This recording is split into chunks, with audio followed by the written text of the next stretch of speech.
Thank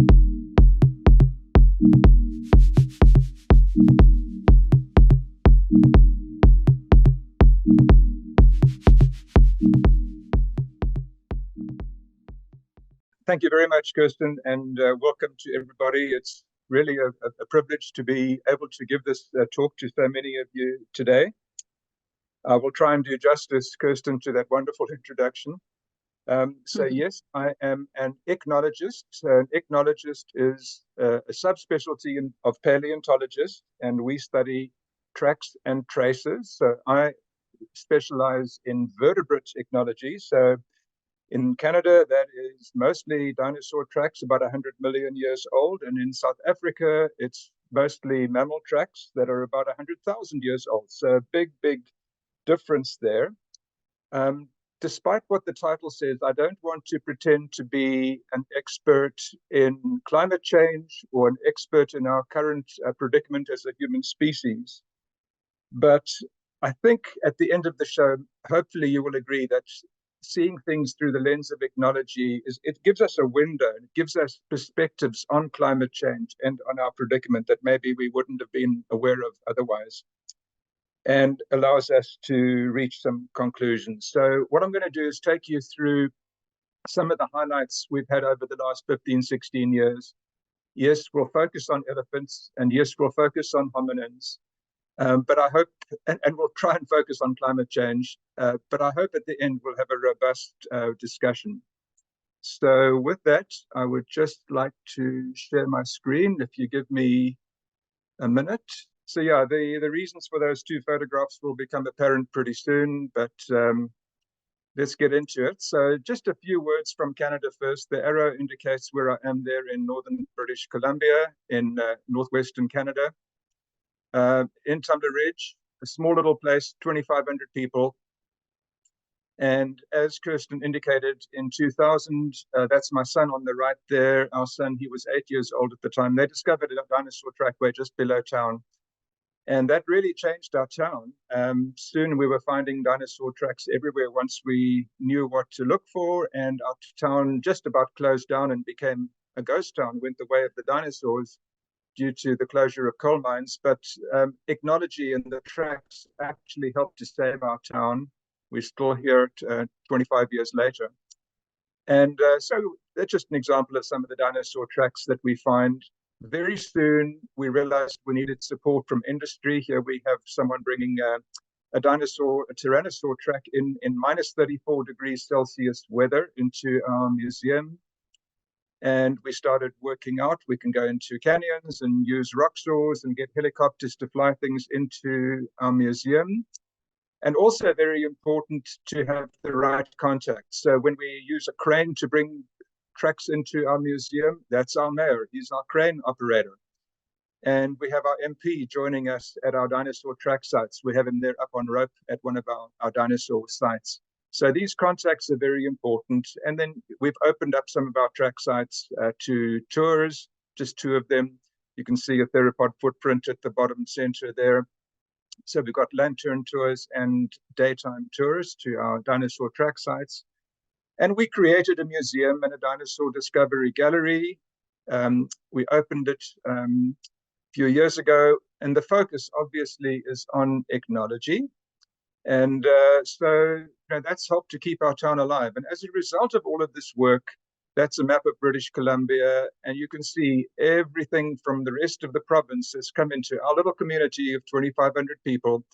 And we've become the center of excellence in British Columbia. We also have become a UNESCO Global Geopark, again, with ichnology, tracks and traces as the anchor for the geopark.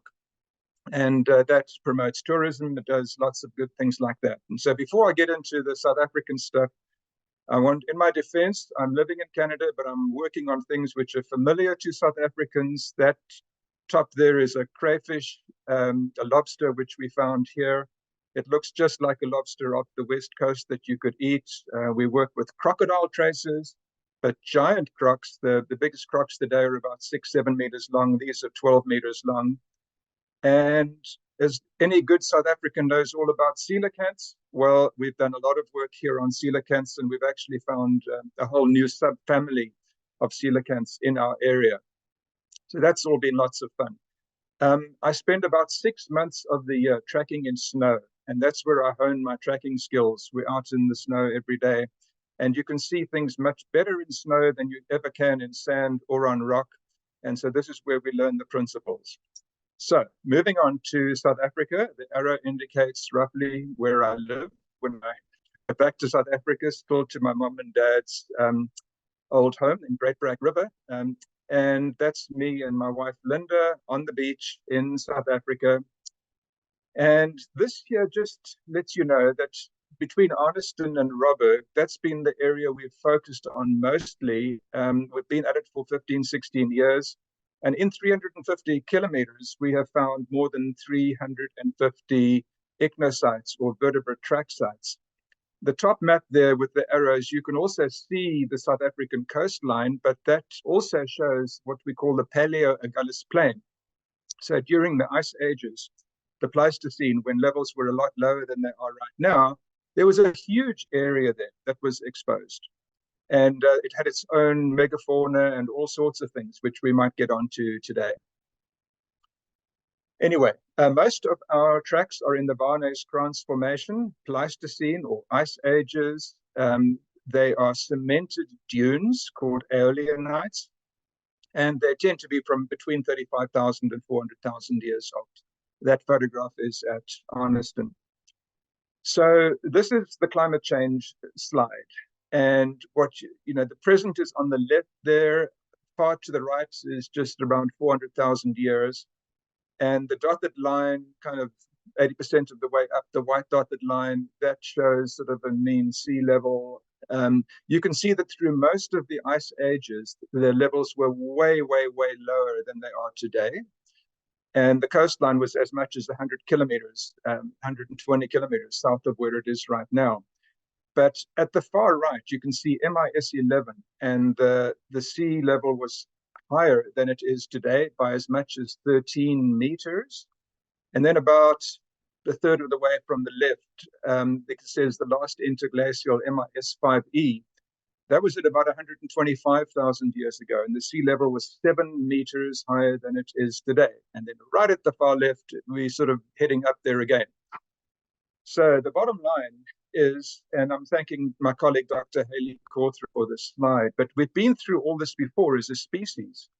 Rising sea levels, shifting coastlines. The trouble is, our ancestors, they would have seen this happening during the course of a lifetime. When they were born, the coast would have been in a different place to where it was when they passed on. But they could just move. There was minimal infrastructure. So what we're going through is not new. The problem is our infrastructure and how difficult it is and there's so many more of us, all those things. The other thing I can mention here is it looks like the kind of the ups and the downs there are equal in their intensity, in their velocity, but they're actually not. So typically when the coastline was receding, it was going down relatively, fast by today's standards maybe, but relatively slowly. But when the coastline was creeping up, and in other words, moving northwards, it could happen incredibly quickly. So within a lifetime, maybe moving a few kilometers. So that's the scary thing, that you get into these runaway train type situations where positive reinforcement and we all hope that isn't what we're heading for, but in some way the writing seems to be on the wall. And that brings me to Great Black River, because these are the rocks at the mouth of Great Black River. That's my colleague Willow Steer there. At the bottom, we've got those up and down sort of diagonal things are shore face deposits. And above that, we've got foreshore deposits, in other words, paleo beaches and things like that. And this is from very close to my home, looking across the river, and you can see the rocks on the far side, all those level strata, those level bedding planes. Those are paleo beach horizons. That is where the sea level was and where the beaches were, up to 7 meters above where they are today. That's our daughter there with those same rocks in the background. And so from my perspective, any climate change denier should come to Great Black River, because these are some of the best rocks in the world and one of the best places in the world to see what climate change did in the past. And 120, thanks to Haley Cawthron, we know that these rocks are about 125,000 years old, 7 meters higher than today. And if you go a little bit west to Little Black River, Kleinbrock Rivier, there we've got evidence of the 400,000 years old rocks, which are 13 meters higher beaches than they are today. So I would love every climate change denier to have the opportunity to come to Great Brack. So here's a problem. Alieonites, this is an example of the surface. They seem to attract graffiti artists. So here we've got beautiful gerbil burrow traces, and it's attracted the attention of the graffiti artists. Can't do much about that except try to prevent it. So very briefly, a 101 of ichnology, you can have tracks which top left are made, we see them in the surface in which they are made. Top right is called hyperrelief. They occur on ceilings. They represent the infill layer of the tracks that were made. Bottom left, we see things in profile, and bottom right, sometimes they get pedestaled, which I won't go into today. But the hyperrelief, wherever we find an overhang, we crawl under it, and we often find things like there. That's at De Kelders, a small cat trackway on the bottom of the ceiling. So here's an example, Hokamba Nature Reserve. The arrow points to the rock we're going to look at, but look at that. That's the same photograph a year later. You can see how much sand has moved. And so we've got to be very nimble. When the sand goes, that's when we're out there looking for things. But those are the tracks on that rock, and made by an African lion, maybe the Cape lion, the extinct subspecies of the African lion. And we have about 50 avian track sites altogether. They are bigger than we would think they should be, and that indicates that in the Pleistocene, birds were slightly bigger than they are today. And those are mostly flamingo tracks that I've shown you there. Anyone that knows their tracks really well, there's a scale bar on the left there, will recognize these are unusual. There's a baby there as well, just above the scale bar, showing that these animals successfully bred because they had babies. And those are giraffes, and so giraffe tracks. And so there are no bone records of giraffe from the Southern Cape, nothing south of the Orange River. And giraffe need trees. So one track site like that, you can make these amazing inferences on what the vegetation was like, because giraffe need trees. So one track site makes a world of difference in our ability to interpret past landscapes. This is another example from Hokama. Some really beautiful tracks. There's quite a well-known track site. And those tracks were made by the extinct longhorned or giant buffalo Sincerus antiquus, which is shown there with that huge spread of horns, and quite a lot bigger than the Cape buffalo. And at Stall Bay, we have hatchling turtles, a Stall Bay special, we like to call it. And this just shows how remote and pristine the coastline is. Once you get away from the tourist sites, a couple of kilometers, there's just about nobody there. So this is one of 7 parallel hatchling turtle trackways. When they hatch out of their eggs and they make that run for the sea, they all run parallel to each other. We've got 7 of them parallel there. And nearby, we've got the trackway of a giant tortoise, believe it or not. No record of this in the body fossil record either. That's the leopard tortoise. These creatures were about twice the size of a leopard tortoise at the time. That's an ungulate tortoise tracks in the sand, and we have it in the fossil record as well. So this is in the Garden Route National Park, which is one of our areas of concentration of tracks. You can kind of guess what those might be. You can see some nice claw marks there. So those are crocodile tracks. And who would have thought we had crocodiles on the Cape South Coast in the Pleistocene? But yes, we do. This one is a beautiful rock. You go into that crack and you find this thing on the left side. And near Sedgefield, we find this trackway, the same kind of trackway. And what this is the Namib golden mole called Eremetalpa. And this just shows, right now, it only occurs in the Namib and on the west coast. But back then, used to occur all the way down to the Cape South Coast, from which we can infer extensive dune fields. Is anyone in the audience that likes horses? And I'm sure there are some. This is an equid trackway from east of Stall Bay. not made by a Birchall's or a mountain zebra, but made by the extinct giant Cape horse. You can see Maggie Newman's artwork here comparing its size with the size of a mountain zebra, also extinct. And we have this beautiful place called Robberg, which many of you, I'm sure, know. It's near Plettenberg Bay, beautiful caves, beautiful rocks. This rock tunnel is very special because on the roof of the tunnel, you can see the tracks hanging down there, and we're working on them. And many of you who know your animals and your tracks will recognize this. There's the track of a black rhino. And these things hanging down from the ceiling, you'd think they look like stalactites. Well, they're not. They're actually tracks. They're the infill layer of bovid tracks. Maybe even the bluebuck, the blowbuck. Can't be sure about that. And there's one cave there with something on the ceiling. And that's our son, Daniel, who is now 6'5", quite a change from when he was 8 years old and found that dinosaur trackway here in Canada. He's looking at the ceiling, and we've given him a camera because he's braver than we are, and he's in the sea cave, and along comes a really big wave, but Daniel, being pretty heroic, all the rest of him goes underwater. He manages to keep the camera, and he manages to get the photograph, and that's one of our biggest track surfaces, about 100 tracks on that one surface on the ceiling. Unfortunately, he trod on a sea urchin and then flew back to Canada, and his foot swelled up and it needed intravenous antibiotics and a hospital admission. But that just is one of the risks that comes with technology. It just happens. He recovered fully, I'm pleased to say. This is our colleague, Haley Cawthra, and this is near Grootbos, near De Kelders. And Haley discovered this trackway, which is also a trackway of the longhorned giant buffalo, a beautiful trackway. And that's looking at it from above. But if you also look there, there's that other funny longitudinal sort of slightly curving line. Here you see the photogrammetry of the same thing. Once again, you can see that line. You can see one of the tracks, actually, the animal trod on that other line, which was there before.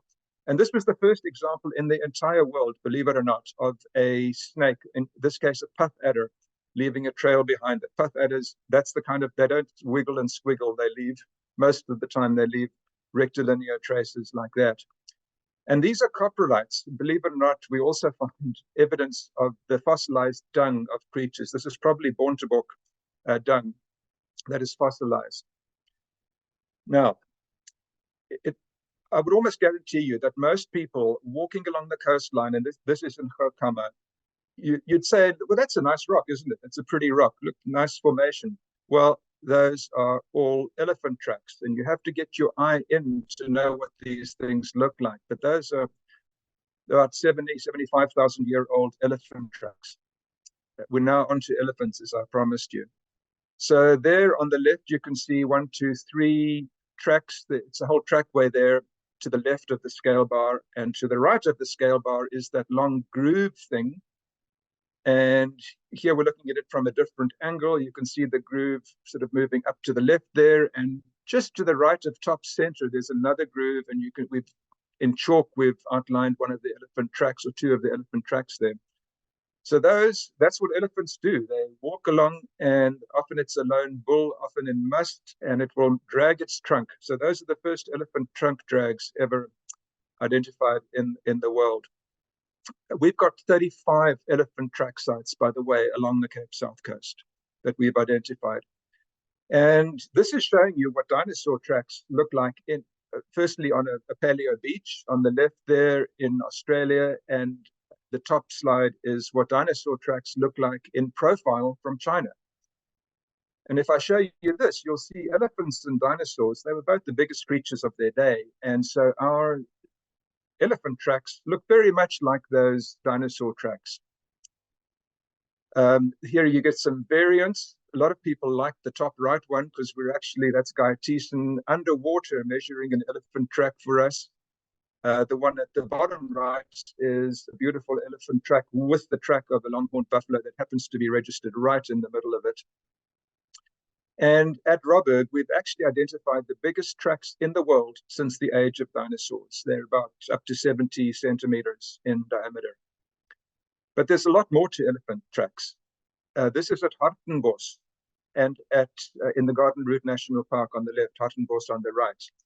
And we get these what look just like potholes. You walk along there, you think these are nice potholes, but they're actually elephant tracks that have been widened and increased in size and are now these larger potholes. And these are paleo beaches. This is telling us that elephants used to roam all along our beaches.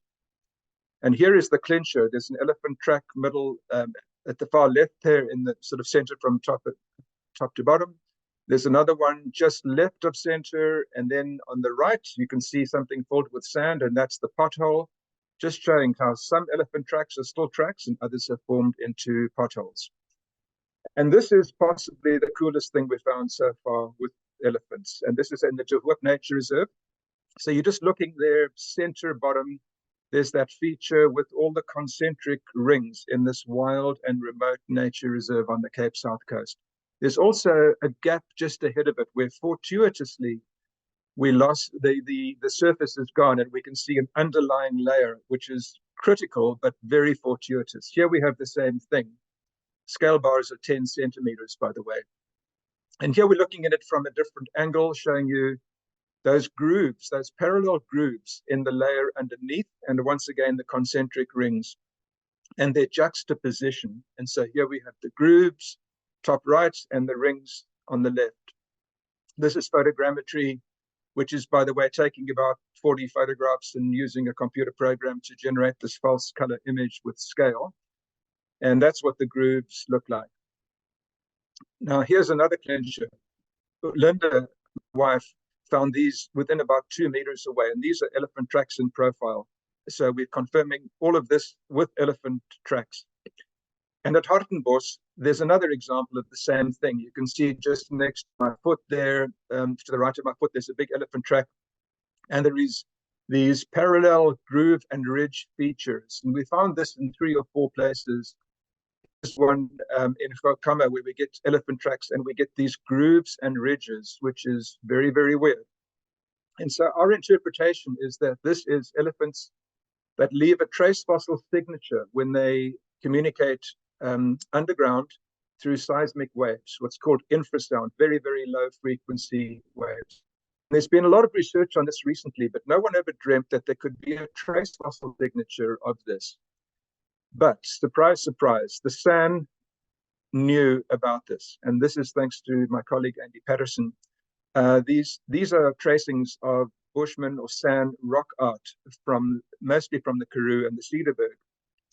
And you can see these squiggly lines and these pods of elephants with these sort of concentric rings around them. And our interpretation of this is they are trying to indicate that elephants could communicate. And this communication, by the way, can happen over 5 to 10 kilometers. It's long distance communication. And this is near the Langeberg, where you can see there are 2 elephants standing head to head. You can see the 2 sort of on the right there. But look at those oval whitish areas going across it. They also depicted an elephant trackway, which is totally amazing and speaks to the percussion of elephant track. They're so heavy that they can generate seismic waves through percussion as well. And again, from Andy Patterson, look at this, these squiggly zigzag lines going down from the elephants to the ground. If that isn't telling us that because you can actually, even though you can't hear them communicating, you can feel it. You get this otherworldly sixth sense sort of feeling. There's something vibration happening and you feel weird. And if you live close to elephants, you will know that feeling. So the SAN thought it came down from the abdomen. It actually comes down through the legs, but no matter. They knew all about this, and it is remarkably inspiring. That just shows you where all the sites are, where we found evidence of elephants communicating through seismicity, and the 4 rock art sites. And believe it or not, this is the Alexandria Dune Field in the Woody Cape area of the Elephant National Park, which is a park dedicated to the preservation of elephants, as most of you will know. And it's very inaccessible. We had wonderful help from Sandparks in getting us to this remote coastline that is Woody Cape, very difficult to get to. And there are elephant tracks right there in earlier nights along that coastline in a park dedicated to elephants. Here we see some in profile. There's one on the roof of the ceiling. And just by the way, we also found this weird thing in the cliffs. That is an aardvark burrow, about 125,000 years old. And you can actually see the claw marks of that aardvark that are still there on the wall of the burrow. So this is Mkita Zingula, and we are in the exhibit center, the interpretation center in the Addo main camp. What we are going to do, we're working with Sandbox, we're going to create an exhibit in this beautiful interpretive center, because somehow I think people and visitors will appreciate to hear that elephants haven't just been there for a few hundred years or something. They've been in the area for 126,000 years. It's their territory. We're now going to move on to human tracks in Africa.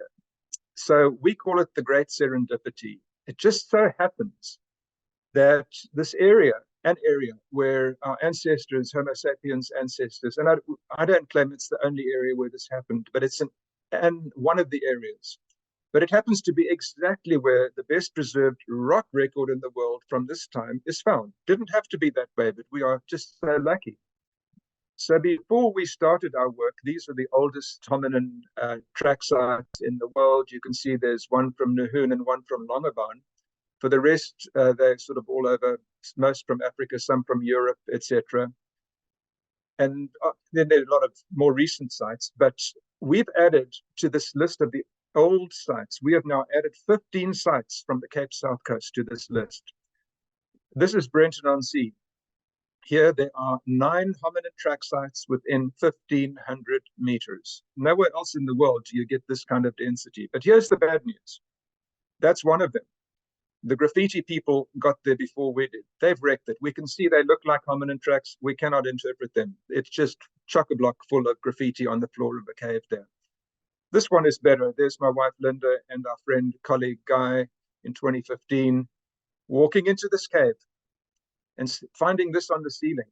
And we thought, looks like hominin, but no toes, so we can't be sure. But we went back in 2016, climbed right to the back of the cave, and this time there was no doubt. You can see that is very, very clearly a hominin track, and there are about 7 or 8 of them at the back of the cave with those toe digit impressions. It's an in-your-face experience. You go in there on your back and you've got to wiggle up, and your nose is almost touching the tracks. That's what the deep end of the cave looks like. We did a few years of work at this site, measuring, and we actually took about 2,000 photographs using that grid system. It was pretty confined, but ultimately very worthwhile, because we could then generate these photogrammetry results. 85,000 years old, made by probably, in all certainty, our great-great-grandparents. Just have to insert about 3,600 greats there. They were jogging down a dune. That pace length between those tracks is too big to be walking. They were jogging down a dune. Some of you might know my friend Tim Noakes. Tim joined us on a paper. Anything to do with jogging and running, Tim Noakes is happy to be involved. But they weren't just jogging. That little teardrop-shaped thing behind the top track, what is that? That is a stick. So they were jogging with a stick and using the stick to help them go faster, we would imagine. First place in the world that sort of thing has been described.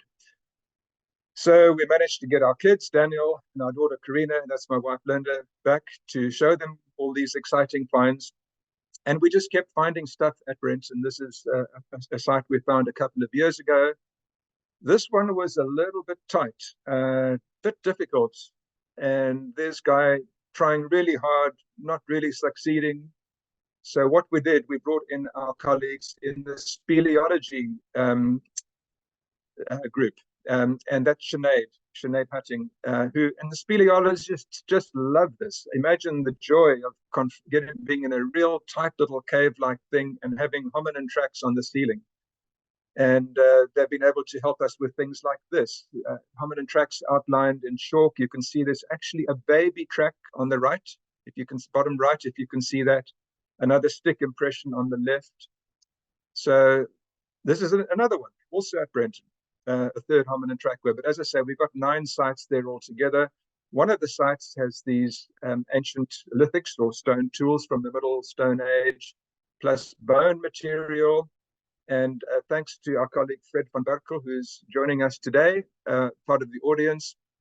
We think we know where their home base was, because just around the corner there's this cave, which would have been open and exposed in the Middle Stone Age, and there's archaeological material there. Just needs to be excavated. That's the whole thing with Southern Africa. There's so much work and there's so many places and not enough people to do the work. Another hominin track site, this one at Kokama, and this one is in the Garden Route National Park, and this turned out to be the oldest hominin track of our species, Homo sapiens, ever discovered, 153,000 years old. We've also, in the same area, we think we found the first evidence of humans making footwear and fashioning footwear. And we think these are shod hominin tracks. And then there's this phenomenon of scratch circles. Many of you walking along the beach or in the dunes might have seen this, where you get little fronds of grass growing up, and then the wind blows and they blow around in a circle, and you get these beautiful circles in the sand. There's another example. They're absolutely perfect. And then we find this in the Garden Route National Park, and it looks so similar, but you can tell that this was not made by a plant. This was made by a human, and that's how you do it. You use a forked stick and you make a perfect circle just like that. So we got the scratch circles in sand, and we've got the things made by humans. Here you can see the photogrammetry where the person tried to complete the circle, but just like you and me, or certainly like me at school using a compass, I never got it quite right. I couldn't get the two ends to link up. And there you can see just above the scale bar where that little imperfection was. We managed to salvage this one through Sandpark's help, and managed to get it taken to the Blombos Museum of Archaeology in Stilbaai, which is wonderful, because that huge storm surge last year would have totally destroyed this rock. We say it's one of the most important rocks in the world. It's some of the oldest art in the world. It is 139,000 years old. And our thinking is that humans might have been great innovators at times, but at other times they were great mimics. And we think that they saw those scratch circles in the sand and they could work out how they formed.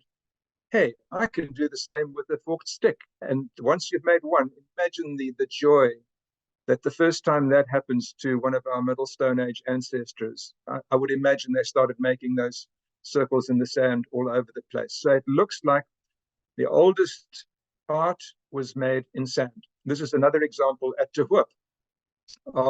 This one was made using an elbow, not using a stick, but using your elbow and then rotating your body around. And this is the one we call paleo messaging.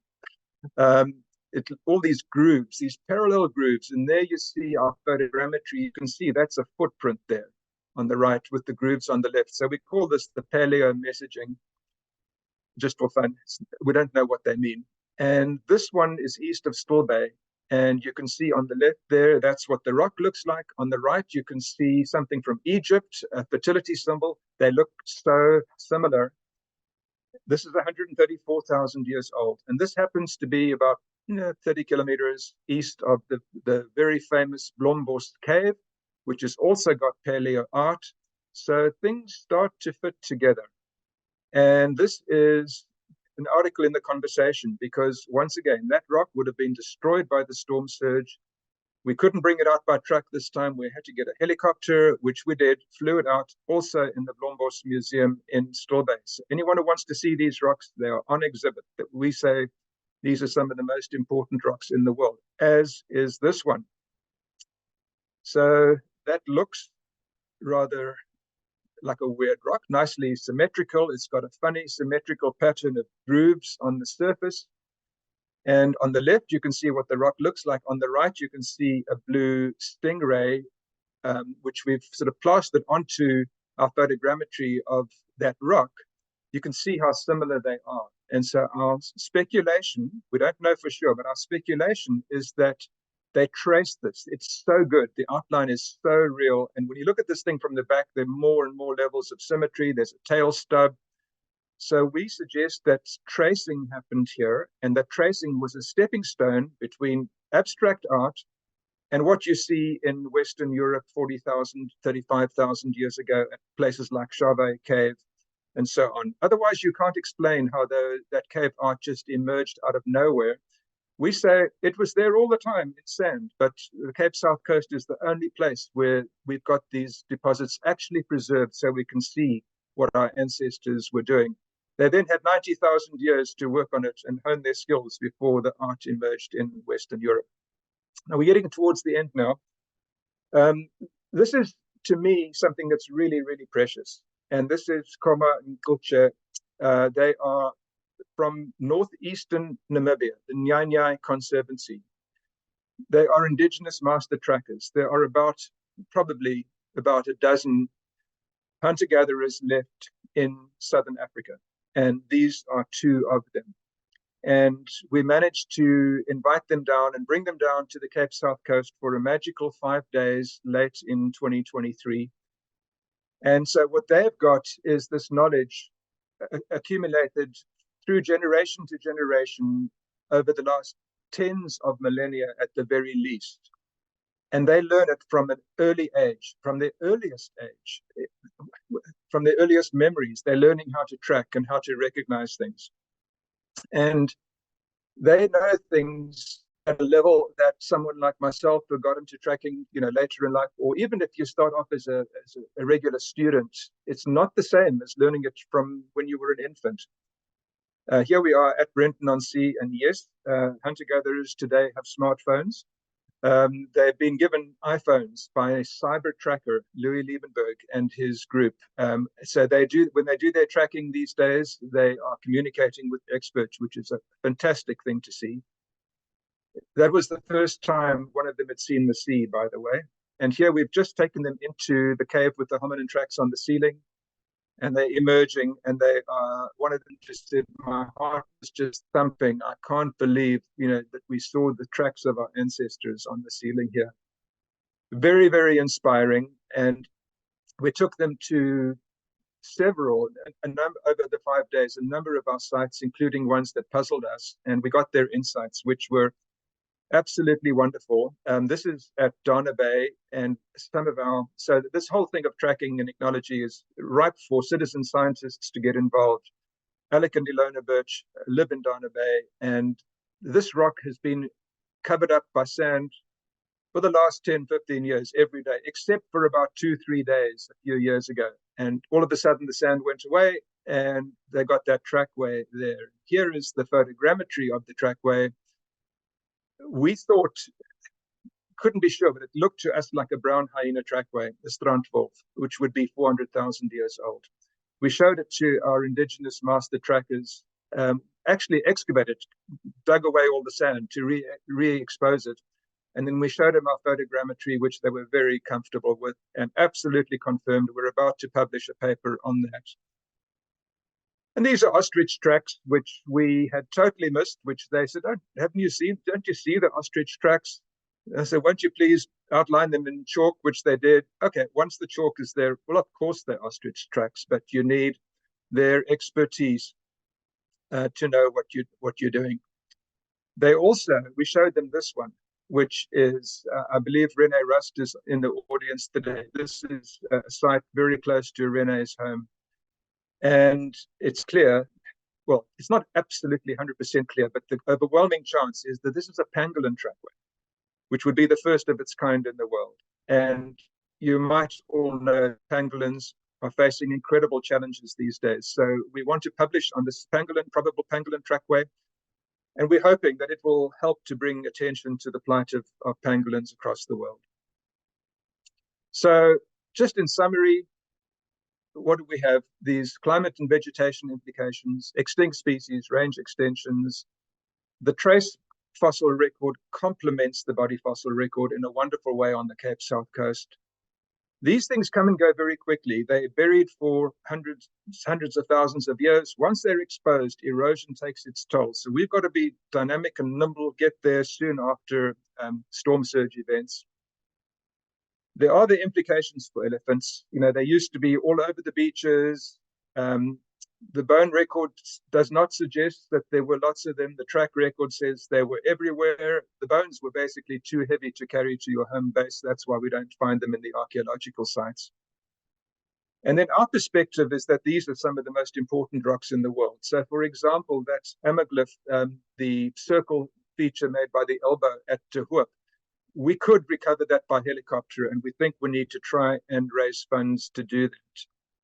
So, very briefly, all these unexpected things. When I started doing this work on the Cape South Coast, I could never imagine, I knew there were tracks there, but I could never imagine that we would find all these novel, fantastic, really, things, these giant tortoises, sea turtles breeding, crocodiles, snakes. I haven't even mentioned seals, but they've got them there as well. Seal tracks, big birds, the sand swimmers, all the elephants, the giraffe, the extinct species, the coprolites, all the hominin tracks, some of them made by shod hominins using sticks, hominins jogging, and the art in the sand with the sand sculpture and what we call the amyglyphs. So Koma and Kulche, they are co-authors with us on our papers now. We claim you do not need to have a university affiliation to be a great scientist.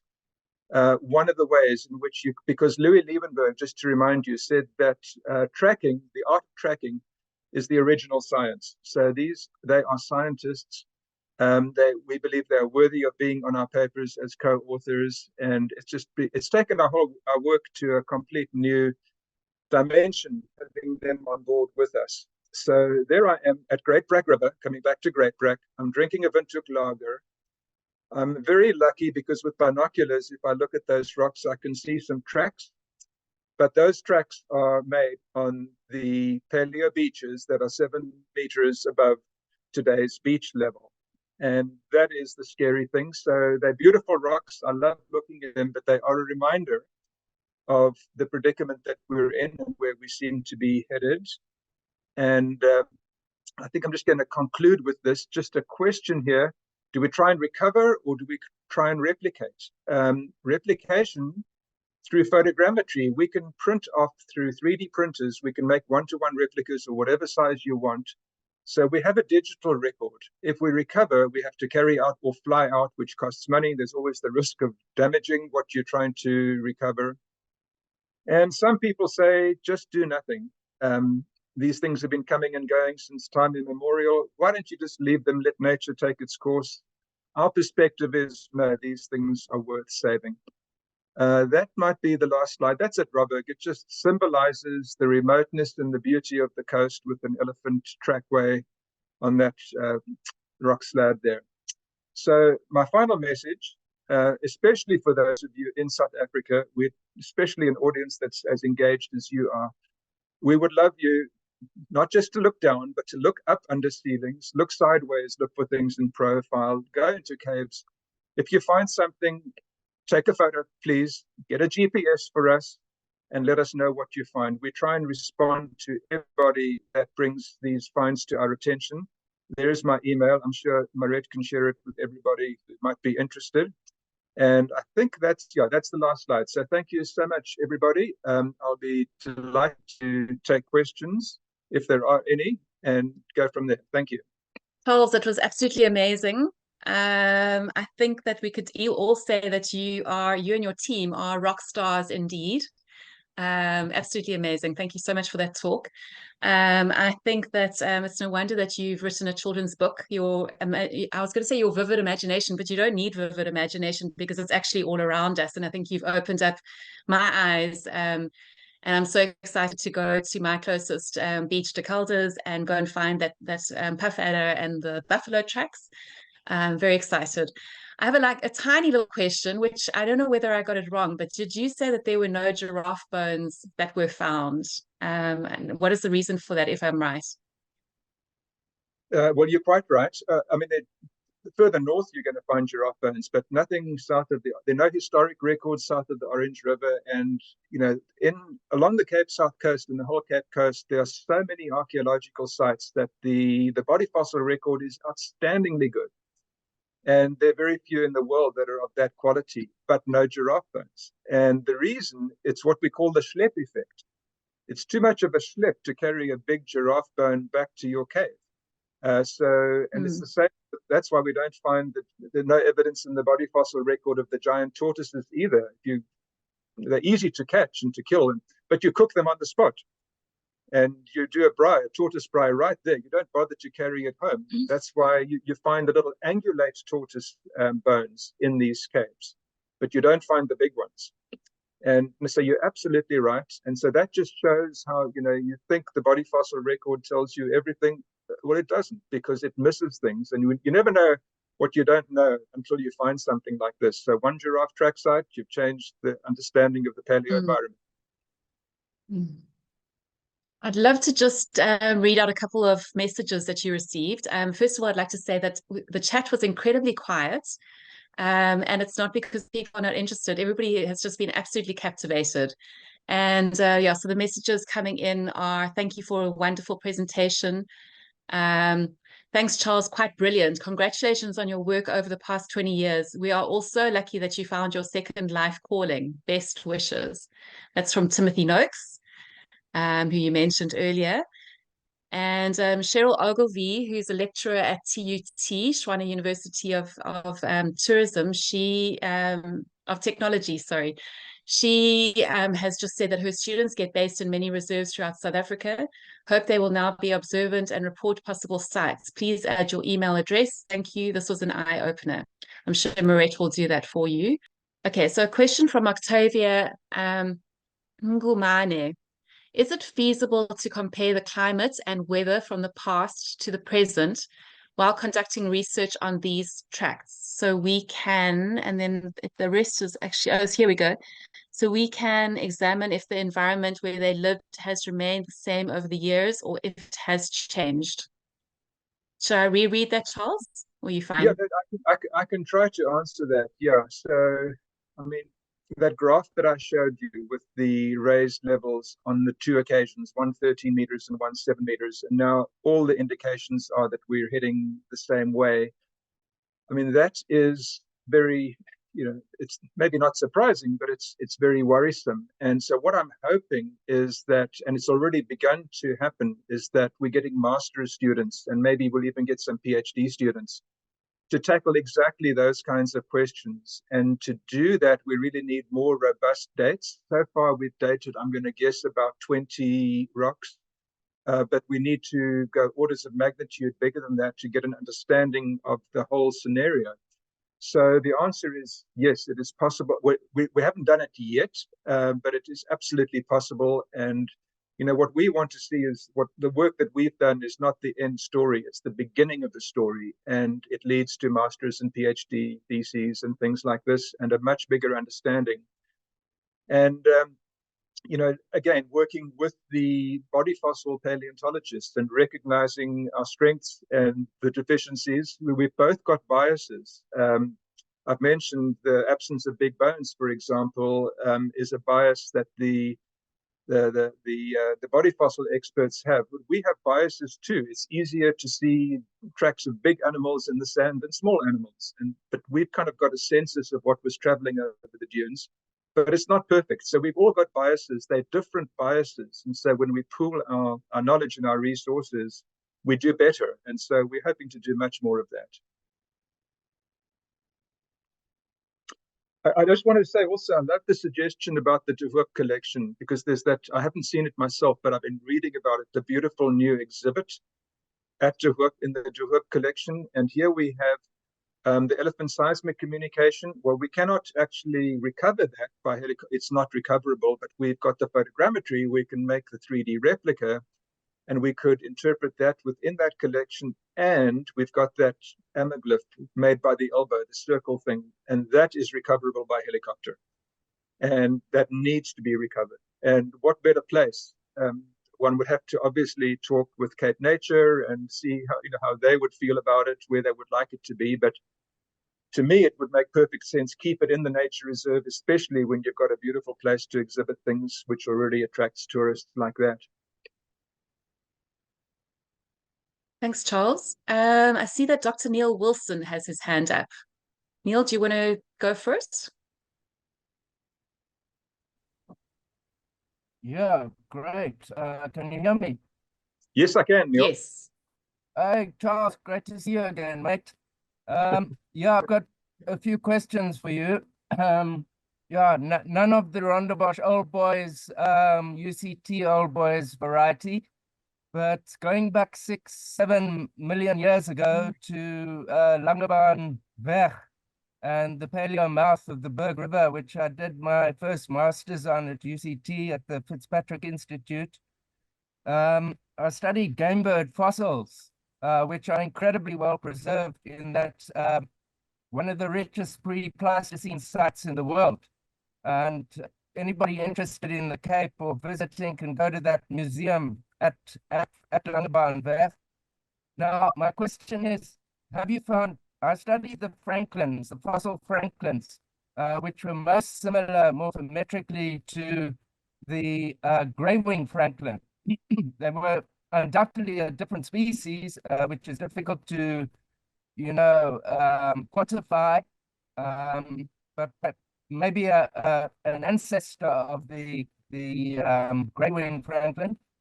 Um, and I used a global data set of galliforms, and those were the closest that came using various multivariate techniques. Now, have you discovered any galliform trackways, footprints, etc., on the south coast?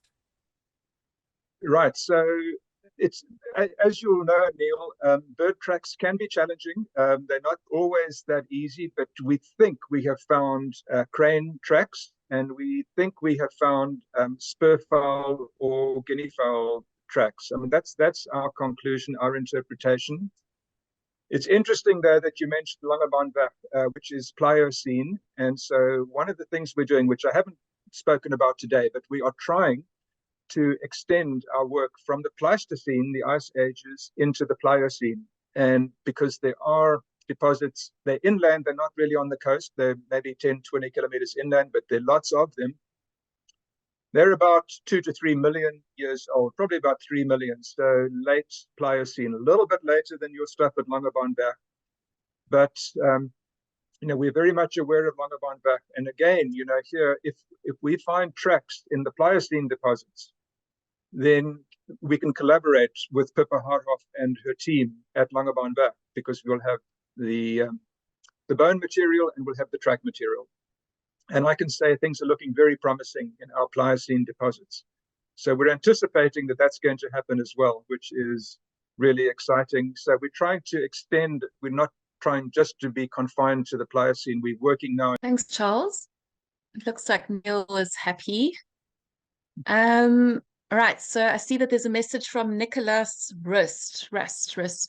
Dr. Renee and Nikki Rust, 4-year-old grandchildren, were riveted right through the whole presentation and got very excited about the pangolin. That's a nice message. Then we have a question about, yes, from Shaskia John. Dr. Helm, do you have any tips for the uninitiated, untrained eyes on how to find these kind of fossils and places and where to look for them? Yeah, so that slide that I showed where you can either find them as depressions in the surface or, the one message, go into caves, look on ceilings. And they could be hanging down from the ceilings. Look at rock cliffs in profile, see if you see the telltale evidence.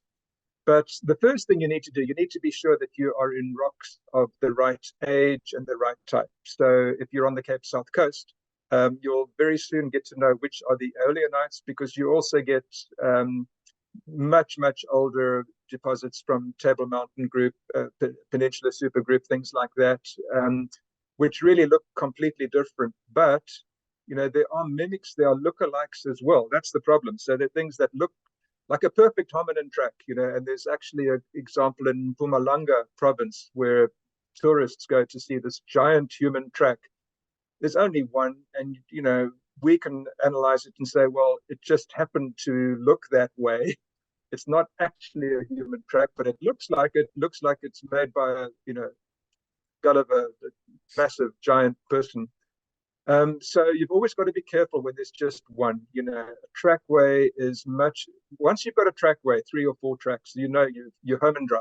If you've just got one, you've got to be very, very careful not to go out on a limb and overreach.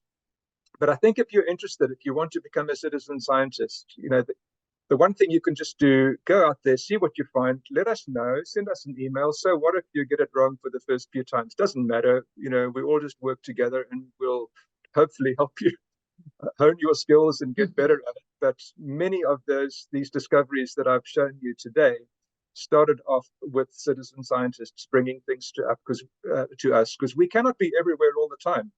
And these are people who generally love walking the coast and keep their eyes open.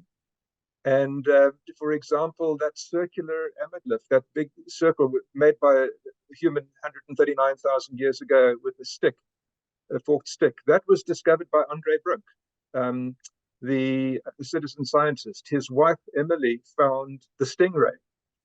You know, we didn't find those things. They were brought to our attention by volunteers, citizen scientists. So it's a perfect venue for citizen scientists really to make a contribution to the state of knowledge and to, you know, when we bring out the word, just for example, when we publish a paper, we then work with the Conversation Africa to get the word out. And, you know, an academic paper maybe gets a few hundred reads. If you work through the wonderful people at the Conversation, you can get anywhere from 4,000 to 125,000 reads across the world. And that's how one publicizes one's work. So, you know, in theory, somebody finds something, brings it to us, it's globally unique, we write it up, publish a paper, put it in the Conversation, it reaches the world, you know, and it starts off with one person on the coast walking along and finding something that they don't quite know what it is, and they bring it to us. Thanks, Charles. I'd like to just read out what Denise Vick says. She says, "Thank you, Charles. Absolutely fascinating. This island is proud to claim you as one of ours." Marty, I'm still waiting for, but Johan, do you want to go ahead? I want to ask Charles, you know, you've mentioned several animals that went extinct that you showed on the screen. Any lessons that we can draw from those extinction events for our current circumstances that from your personal interpretation? Yeah, that's an amazing question. So lots of the extinctions happened around about 10,000 years ago, 12,000 years, maybe a few species lasted until 8,000 or so. And it's only fair to say in academia, there's a big debate. Was this climate induced, or was it that humans were already beginning to get a bit better at hunting and chasing things down? As usual, the answer is probably a bit of both. Not just either, it doesn't have to be either or, it can be a bit of both. But those are things like the giant Cape horse and the giant buffalo. So, I mean, I gravitate a bit towards the human causes, but others have got very good reasons for saying there was such immense climate change during the Pleistocene, things coming and going, hot and cold, mostly cold, that explains it. Some of the things, for example, the blowhawk, which only went extinct in the 18th century, I think. I mean, those were animals that inhabited the Palaeogallus plain. And with the rising sea levels now, that plain has just about disappeared. We've got a little bit of it left near Agallus. But that's about it. So that was just, you know, the habitat had shrunk to about 1% of what it used to be. And then all of a sudden we get humans colonizing the area too and farming and doing all sorts of things. So it's hardly surprising that the blowhawk disappeared almost without a whimper. There was also a giant hartebeest or a giant wildebeest. There's debate as to which exactly it was, but one of those two. So yeah, there are a few that have become extinct. The other ones, of course, are the ones that are extirpated, like the giraffe and like the Erematalpa, the golden mole. And again, no one had suspected that that thing ever occurred in the south. But so there's extinction and there's extirpation. But the bottom line, I think, just Pleistocene immense changes from hot to cold, and animals and humans had to take strain. And the fact that this is one area where humans managed to survive and thrive, there's evidence that this might be one of the first parts of the world where we began to exploit the coastline and for seafood and things like this. So it's, not for nothing is it called the cradle of human culture. It should be a cradle of human culture, not the, because we're a bit presumptuous if we say it's the only place, but it's certainly one of the places where this happened. Oh, shame, Marty's trying to get back in again. Charles, your very last slide, I think it was, where you were talking about what is the appropriate way of preserving the tracks. It is to remove them or to not do anything, etc. I mean, I suppose it's just totally dependent on their location and what the threats are to them. But do you have support to do protection in the way that seems to be appropriate at the time? Yeah. Yeah, no, that's a great question. So in the starting point, and we're about to publish a paper, by the way, on which answers your question, how to rank these sites. How do we decide what's really important and what's less important? Because you can't waste people's resources to try and recover everything. There just isn't the infrastructure to do that. You want to get the best ones. And so how does one do that? And so the starting point is to have a plan of action and to explain what makes an important site. Is it a holotype? How many papers have been published? There are all sorts of reasons why and how easy is it to recover as well? Is it a simple thing, or is it going to be really complex? And is there a place to put it once you recover? There are all sorts of issues, but you start off by talking to organizations such as SANParks, South African National Parks, and Cape Nature. And there are also a huge number of private nature reserves along this coastline. So a surprising amount of the coastline is actually protected. Unfortunately, the graffiti artists get there too. They're normally close to, tourist sites, etc. They don't, they're not the sort of people that are going to walk 20 k's and then go and engrave their initials somewhere.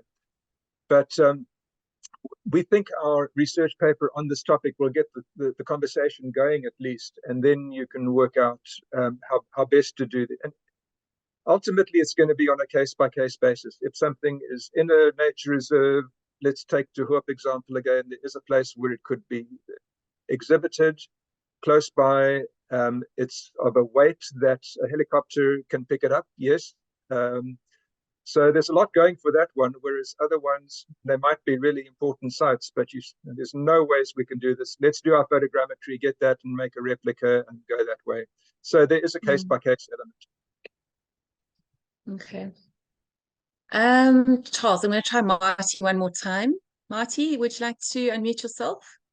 A really, really interesting talk. It was actually quite mind-blowing.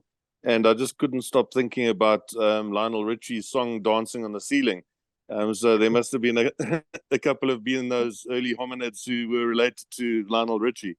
So just fill me in again. How exactly do these footprints end up on the ceiling of the caves? I mean, are there big loose pieces that kind of got hard and then got turned upside down, or how? I mean, because like you were crawling in a space of maybe 300-400 mils, and their footprints above you. So yeah, I'm just quite. I don't think I quite got that part clear in my head. Yeah, no, well, that's actually my fault because I should have explained that, and that's a very common. When I get that question, it normally means, oh dear, I didn't explain things properly, which I should. But so thank you for asking the question. So you're basically talking about aeolianite cliffs. So fossilized cemented dunes, and they are of layers of different resistance to erosion. So then you get these storm surges and spring tides, and they take away the softer, more easily erodible layers. Often those layers have a little bit of mud in them, maybe, and they leave behind the layers that are more resistant. So when we're in a cave and things are hanging down from the ceiling, and you can think of that example I showed you from Robberg as well, where those look like stalactites. And you could be forgiven for thinking they're little stalactites, but no, they're actually tracks. And so this is the infill layer. The layer on which the tracks were made has gone. And this represents the layer that actually fills in the tracks. And you'd be surprised what good quality we get in the infill layer. And sometimes we get better quality. In fact, I'm almost going to say 3/4 of the time, we actually get better definition of track morphology in the infill layer than we get when we're looking at the tracks, the depressions, which were actually the original tracks. And there are various reasons why that might be the case. But to answer your question, yeah, I mean, you could see, and when we do the photogrammetry, it doesn't matter whether it's on the ceiling in hyper relief or it's the original layer. You just can see the trackway in false color as you want to see it. But that particular case, yes, we got the trackway and we got the use of the stick, and it took 2,000 photographs to do it. But those tracks were probably there for decades at least, if not centuries. I don't want to know. Let's say decades, a few years to decades. And you're going to say, well, they were there. Why did no one else find them? And it's just because of the question you've asked. People are not used to going into caves and looking on the ceilings. You have to know your stuff. You have to know what you're looking for. But we had over 100 people today. I'm hoping they're all going to go out looking on ceilings after this. Wow, no, very, very, very interesting. So all of the stuff above that, is that stuff that has been subsequently deposited to form, the mountain above the cave, and then the in the cave is stuff that eroded or weathered away and left that almost negative imprint. So it's actually not a imprint going upwards; it's almost a hanging down imprint. If I'm explaining it, my understanding. You're absolutely right. So it's hanging down. It's filling in the track. So Okay. It hangs from the Wow. ceiling. You've got to be careful you don't hit your head, because I'm more worried about the track than your head, to be honest, because they're fragile. If you bump the thing with your head, you could knock a piece of it off, which would be, I'm worried about your head too, but we don't. And you're quite right. All the layers above, those are just successive, one dune after the next, and they got buried. And a few chemical things happened and they got cemented. And then eventually when they get re-exposed through coastal erosion, they're there for sometimes, these things decay very quickly. It's a matter of days or weeks. We have a little tiny window of opportunity before, afterwards you can still see them, but the quality is gone. So after the storm surges, that's when you find our research team there on the coast. Oh, no, it's incredible. Thanks. Thanks, Marty.